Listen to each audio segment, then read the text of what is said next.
Hello again, book readers. This is Jen, the board game librarian, and today we are going to take a look at second first impressions by Sally Thorne.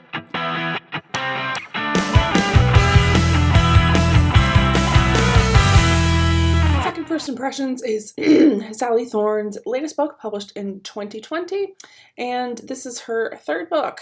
If you're familiar with what she has written before, it is she's most well known for The Hating Game. Her second book was 99% Mine, but most folks have oohed and awed over The Hating Game. It's a book I read last summer, and it kind of kicked off my steamy romance, the kick that I've been on since then, and it's quite the book. Huge recommend on that, one of my favorites that I read last year. And from what I've heard about 99% Mine, it's not as good as that. I can't imagine what it's like as an author to have such a successful and popular, well-loved book being turned into a movie and have to follow it up with other stuff.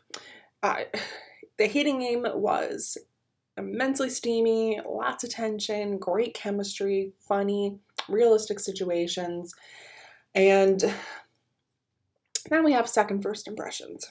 So in our book here, our main character is Ruthie, and she encounters a gentleman named Teddy Prescott. So Ruthie works at Providence. It's like an elder home for richer folks, and she has been like a secretary, administrative assistant for about 6 years. Ruthie is 25 and dresses like she's 85. She fits in very well then with the folks that her place serves. And she is stuck in a rut. She's been doing the same thing over and over and over and over again for years and is very set in her ways. Some obsessive compulsive issues going on. Ruthie hasn't left Providence, the grounds of Providence, even in a long time. She feels a great devotion to these turtles, which are endangered, and Providence is one of the few places in the world that has like the highest concentration of this endangered turtle. And she hasn't had a boyfriend or a date since maybe her senior prom. So, stuck in a rut. She ends up having a coworker, whose name I'm going to double check, Melanie. And Melanie is a temp, and Melanie sees that her friend needs help. She needs to get out of this rut. So Melanie proposes this new thing that she is trying out because she loves setting people up, and she loves kind of pairing people together, that she calls the Sasaki method. It's like an 8-week program where you start off like figuring out who your ideal mate is, what you're looking for, and then there's kind of like a transformative period where you maybe change your clothing or whatever. But then meanwhile, Ruthie ends up going to the gas station to fill up the car of one of the residents there, and she ends up lending money to Teddy Prescott, who is on his motorcycle. Little does she know that Teddy is the son of the new owner of Providence, and he shows up at her doorstep like the next day. So Teddy is supposed to be working towards saving money for his own tattoo shop. He's got the full sleeves, lots of tattoos going on. He's got this long, luxurious black hair, but he's kind of like a rebel without a cause, kind of drifter and loner of sorts, but one that everyone loves in a very affable way. And Ruthie is like automatically attracted to him. I think it's the hair, but it's kind of that you want what you can't have kind of thing. Teddy also makes this first impression of Ruthie that she's like this old maid, old fart kind of person based on what she's wearing and how she acts initially, which is not necessarily the case.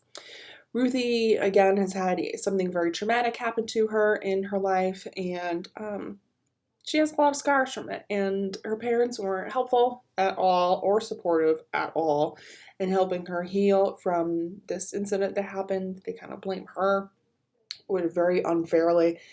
Um, so Ruthie likes sticking to her routines, but this Sasaki method and Teddy are really spicing things up. There's a couple of residents in here, Renata and Aggie, which keep things very lively because Teddy ends up living on the property of Providence, and he ends up being like Renata and Aggie's butler of sorts, where he's working for them and doing all of their errands, their cooking, their cleaning, their personal assistant kind of things. So as the book goes along, Ruthie changes. The Sasaki method does help her change. It helps her figure out who she's looking for, but Teddy helps her along with that too. He helps her come to realize a couple of things about herself, and that what she wants isn't far from reach. He's very charming, he's very flirty, he clearly is very interested in Ruthie.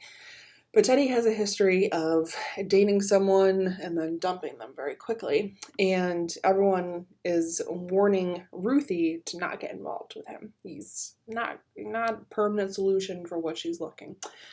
So, do they get together? How do they get together? Are they able to make better second, first impressions for themselves? That's a good question, I would definitely say.